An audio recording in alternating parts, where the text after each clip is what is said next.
I want to tell you that I have been an ARMOR member for 35, well, 30 out of the 35 years I've been in this industry. I'm a professional with a proven record of advising, storage capture, electronic content management, document data mining, workflow, defensible destruction, privacy security. I've actually sort of had the whole gamut of everything in our industry. Not necessarily from a practitioner side, but I call myself a sales practitioner. I have actually started my own business to help people in this world, in this information governance space we're in. And because of my consultative background, my experiences, and overall business knowledges, I'm looking to help create some business solutions to business challenges that people may have. In short, I hope to bring order to chaos for information governance specialists and help them discover the hidden value buried within inside of their information. So I'm really honored that this is my very first time speaking at an ARMOR event, even though I've been in the board before, even though I've got up and I've spoke as a chapter leader, I've never done a presentation. So I thank you for that opportunity, and just a little shout out about my future endeavors. So the hierarchy of needs for an effective classification project. You're probably saying, where did he come up with this title? How did he come up with these crazy ideas? Was it his years of record management information governance experience, with paper, with ECM technologies, with classification software? Nope, none of those at all. It really has to do with me being an analogy type of guy. I hope you like this little character of me, by the way. I think analogies help explain things more in layman's terms. And I've always tried to draw analogies to things, whether it's work or pleasure, or even try to explain things to my kids. When they were younger, they used to go crazy. Dad, not another analogy. You're driving me crazy. Not another analogy. But it is how I tend to think of things, and it is an easier way to explain things. So I came up with this crazy idea of trying to compartmentalize classification software. I thought, how do I do that? What analogy can I do? Because I'm really talking about the software that helps you find what you need, keep only what you need, protect the sensitive data that's out there, and then monitor continuously that content so you have a good overall working system. I've heard it posed in all kinds of different ways, and probably the one I thought was interesting recently was protect the jewels, purge the junk. I thought that was pretty clever. So does anyone remember Maslow? I went to a business school, and it was one of the first early things they taught us in management class, Maslow's hierarchy of needs. And I whiteboarded this one day, and I said, geez, if I can classify, pardon the term, or pigeonhole, if you will, vendors and people in this industry and what's needed, let's look at this hierarchy of needs. So what Maslow said is there are 5 basic laws or 5 stages in the model, which if you really look at breaks down into 3. And I'm going to look at things in 3, not 5 today. But it really starts with, hey, what are the basic needs that I need? In his world, it was human survival, food, drink, shelter, clothing, warmth, etc. And then things for protection and sort of the basic needs. Then if you move into what I call, or what he called the psychological needs, and I'm calling sort of the nice to have, it's sort of like love and belongingness, the social and involves feelings of belongingness, friendship, intimacy, trust, all those sort of things, and the esteem for oneself and the desire for reputation and respect for others in that love and belonging and esteem needs.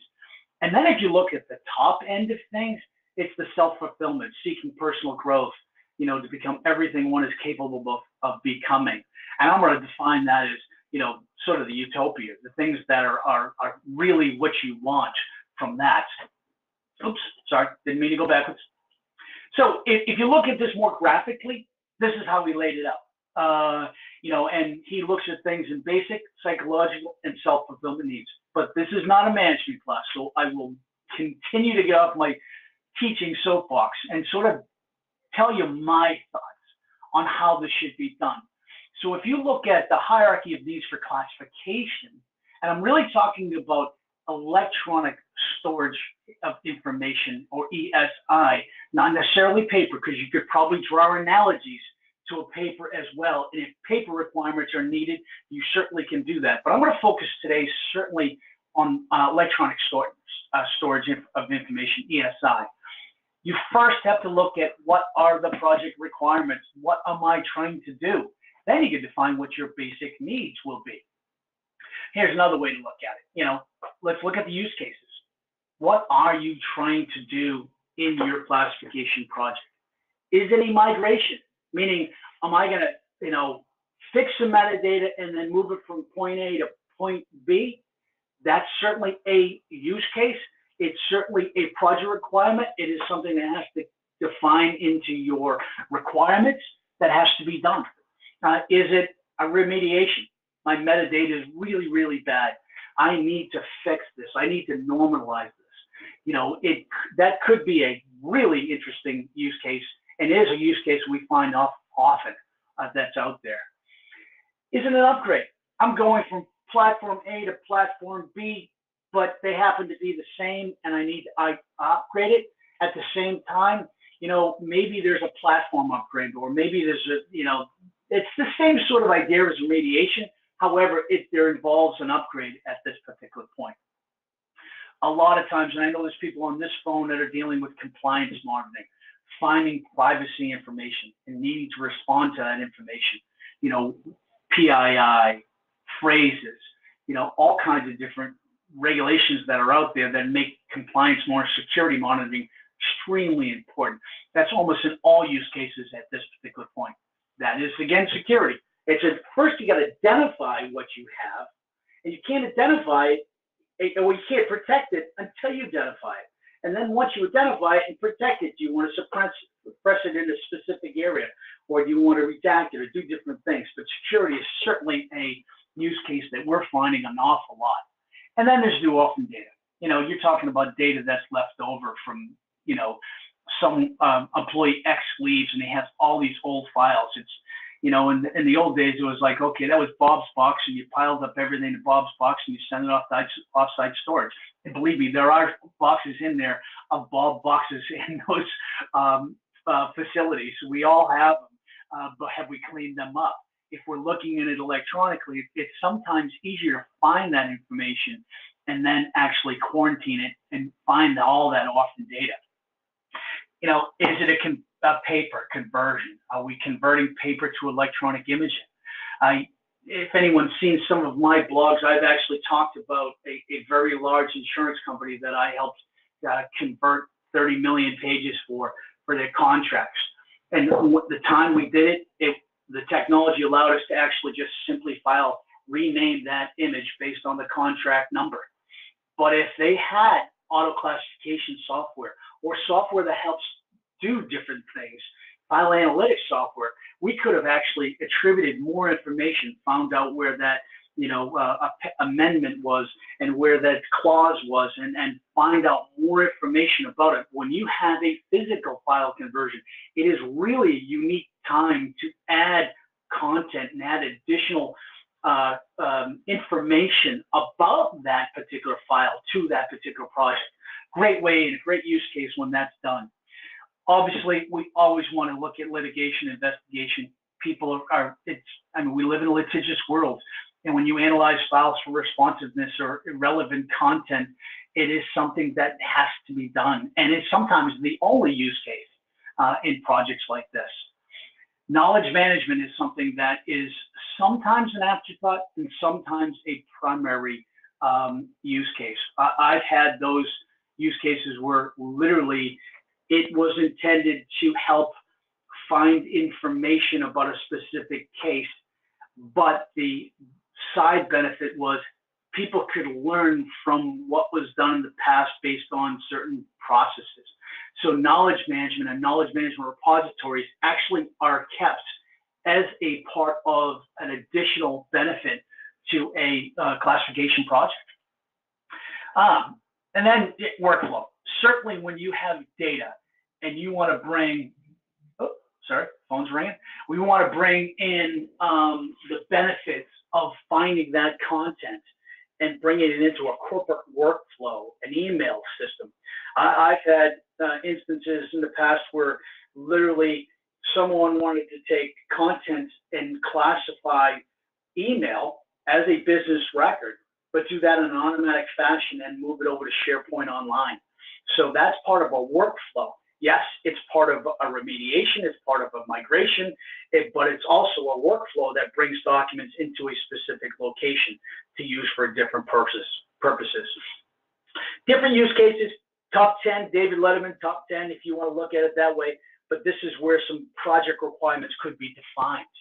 You know, if you look at it, I've seen Gartner actually said that they look at this in 4 different ways. And an interesting thing that they put is, recently I read that they said in 2022, 50% of the organizations will include unstructured, semi-structured, and structured data within the same governance program. And that's up 10% from a year ago.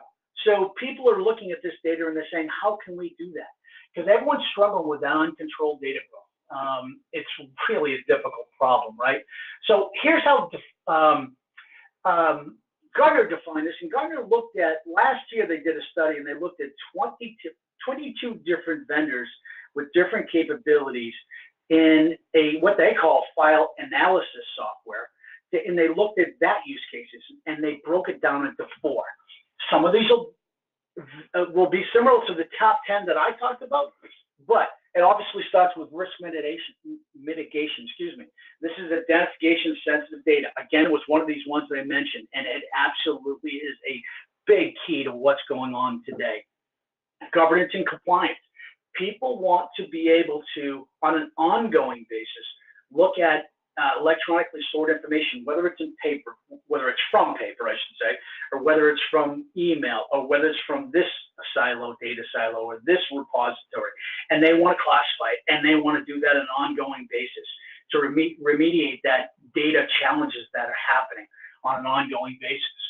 You know, efficiency and optimization, the identification of the data, and then move it, again, part of a workflow to include the storage and infrastructure and efficiency of different things.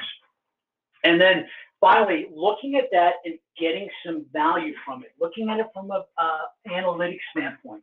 There are so many software platforms out there now that once you identify what the data is, what can you do to drill into that to identify, you know, the similarities and the benefits of really deep analysis of that unstructured data to bring some business value. That's really the key. So again, Gartner breaks that down into 4 ways, but any project requirement, anything you start with, you have to define what's the project requirements. So let me get into sort of the questions that need to be answered. And I'll go through this fairly quickly because I don't want to keep everyone too much today, but how much data you have? You know, that's really a hard thing for everyone to really define, but you have to analyze what you have. You have to find out what you have. And doing a data mapping of all your disparate silos and all your information is really key to kind of get some things started. You know, you have to say to yourself, is this a migration and it's a one-time project, or am I actually doing this and then I'm going to use it as an ongoing basis to continually clean up my data? That's the one thing you have to look at. Is the solution going to be an on-prem solution or a SaaS-based or a cloud-based solution? Software out there today allows you to do either or both, but it's certainly out there. Are you going to process in place or migrate files? Or, you know, I'm going to move this to a designated location, clean it, and then move it again. Some vendors, some software only do that. Some actually allow you to go into those systems and actually take that and analyze the content where it sits. Gartner really kind of calls that content services, the ability to process in place, or you know, the ability to just keep it in there and constantly clean that up. You know, then you're going to say, okay, what are the key tasks I need to do? Certainly there's some sort of classification or tagging or clustering of that metadata. You have to identify what that metadata is. Is part of this process going to be rot reduction, redundant, obsolete, and trivial information? I'm going to clean that up. Most of us, all on this call, we're record managers, so we want to be able to have the ability to take this ESI and apply a retention schedule to it. Is that a key task to be performed? Is there legal holds involved? Obviously, we talked about security and privacy, migration, remediation. All these things are key tasks to be performed, and you got to identify what they're going to be.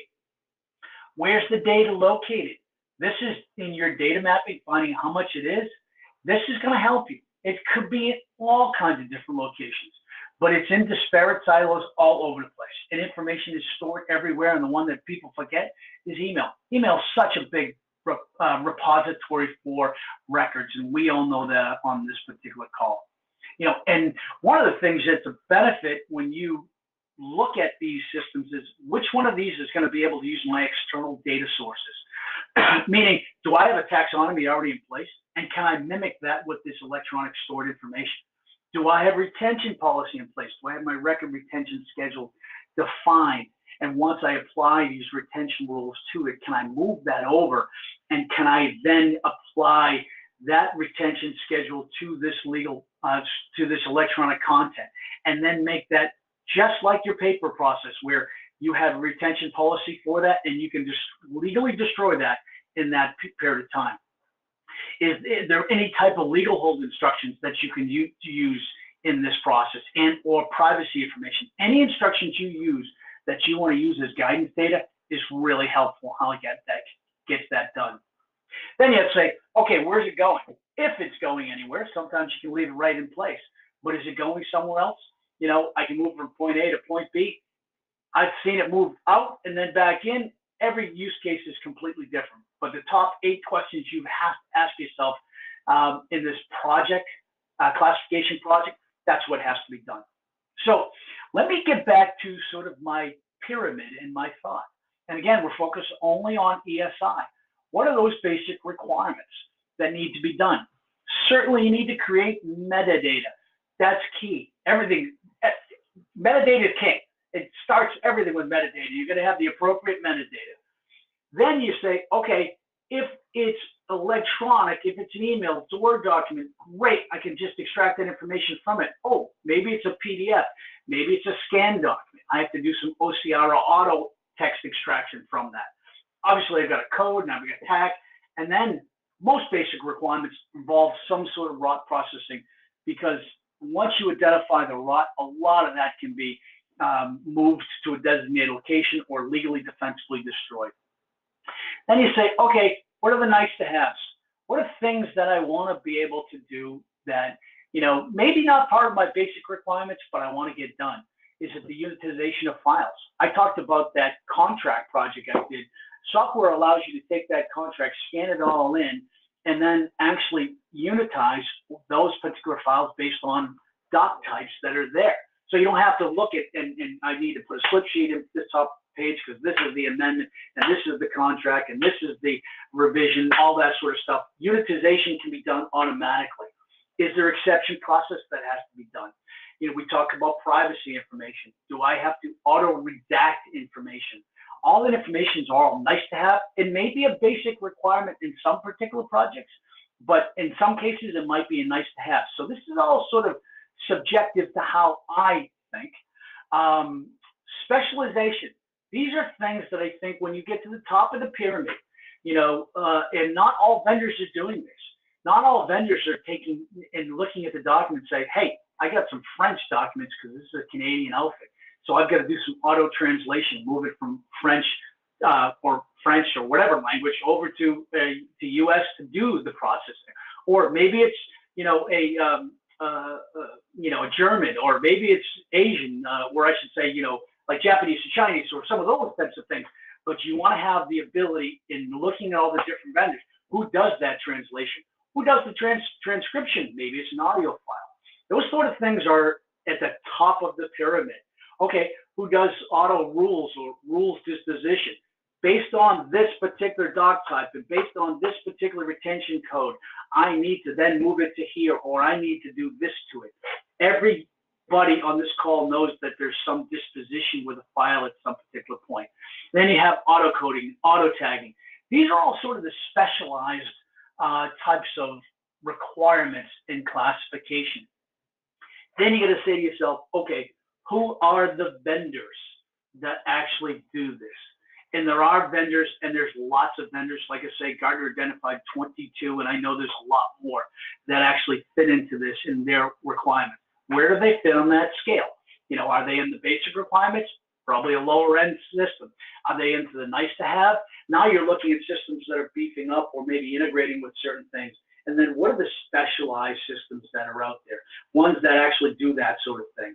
Those vendors, what I would call, you know, auto classification, true auto classification. They're the vendors that allow you to do that top end. Now, picking and choosing all of these is really your project requirements. Everything on the left-hand side.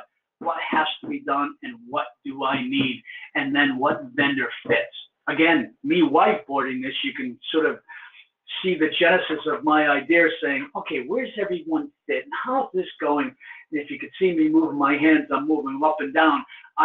This is how I conceptualize things. This is the analogy I brought to the table and how I actually thought of how this space fits and what this hierarchy it sort of fits. One last thought. An analogy guy, right? So when I first started out assisting customers in classification, I had a prospect ask me, who's now a customer, ask me, I want touch-free classification. And I immediately thought of a car wash. I thought classification without the auto is like a manual effort of washing your car, scrubbing and cleaning tires and waxing, that sort of thing. You know, this guy's doing it manually, and we've all put those quarters in there and said, okay, I got this much time. I need to go through all the different cycles. You know, you have to scrub your tires. You know, you have to look at, you know, how am I going to get things done? And this is me, again, thinking analogy. I hear what you're saying. I clean my car better by hand than a car wash. But can you manually wash thousands and thousands of cars 24 hours a day, 365 days a year? You know, if you like the kids on the left, that has been me trying to wash the cars with my children when they were younger, or me trying to actually take up all the Cheerios and everything that was in the seats up on the run. Of course, I never had a beard like that, but that was me doing all that manual work. But if you think of it from an auto classification standpoint, let me run that through a process and let me run it all day long.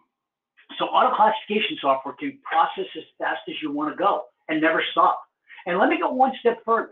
Let's say you're sitting in your car on a warm summer day and you see a sign with the options. You know, the options like after the basic wash, you can add, you know, foam polish or clear coat, undercarriage, rust inhibitors, and wheel bright, etc. So imagine if your classification project had the same flexibility. After you created the rich metadata from your basic documents, your basic wash or express wash, right? You want to look at, you know, what's the automated capture of this, or what are the subjects, what are the recipients or the custodians? So you can add different options like rod processing. Maybe that's a full service wash, or, you know, retention management is maybe, you know, clear coat, or a legal hold is undercarriage. Again, me drawing analogies, me thinking about how this all works. You know, wheel bright might be the auto redaction or the auto translation, but these things are menu items in that pyramid for you to pick and say, okay, what is my project requirement and what do I need to move that up the pyramid? So that's me in my thought. So I drive a Jeep. It's not like that. It's not a four-door, but I drive a Jeep. I've never got it that dirty, but if you can imagine your data as that top Jeep, and then running it through a process like the bottom and making that clean, you have to say to yourself, you know, is that time to do the wash? It's kind of, you know, you can keep it dirty, you certainly can, and you can wash it by hand, but if you have lots and lots and lots of data, you may want to have the car wash analogy. Again, another analogy. So that is sort of my hierarchy of classification. Look at the project requirements, look at the vendors that fit, figure out what it is, what service you need. If you need to get to the top of the funnel, you're looking at auto classification. If you don't need that, if it's simple migration or something like that, maybe it's steps in the express wash section and you can keep low level. But you have to say to yourself, what is it I need to get done? And then how does it all fit? So that is my ideas on auto classification. So I am going to unmute everyone on this line, and hopefully don't have a big commotion, and ask if there are any questions. Everyone's unmuted. Any questions, by the way, Armor Boston, my presentation, anything related to that, just to see if anyone has really any questions at this particular point.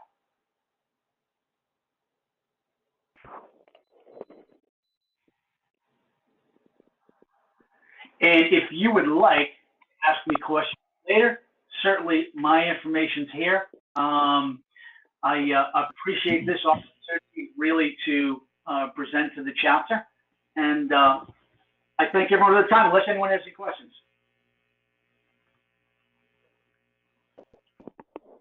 I'm going to take that as a no because people are starting to leave the call. Thank you very much. Thank you, Joan, for the note.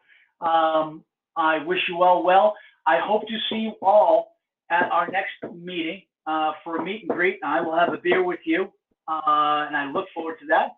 So that'll be again at Rock Bottom in April, and look for and start to see some of the things we do to promote the chapter coming up on the new website. Thank you, everyone, for your time today. Have a great day. Thanks.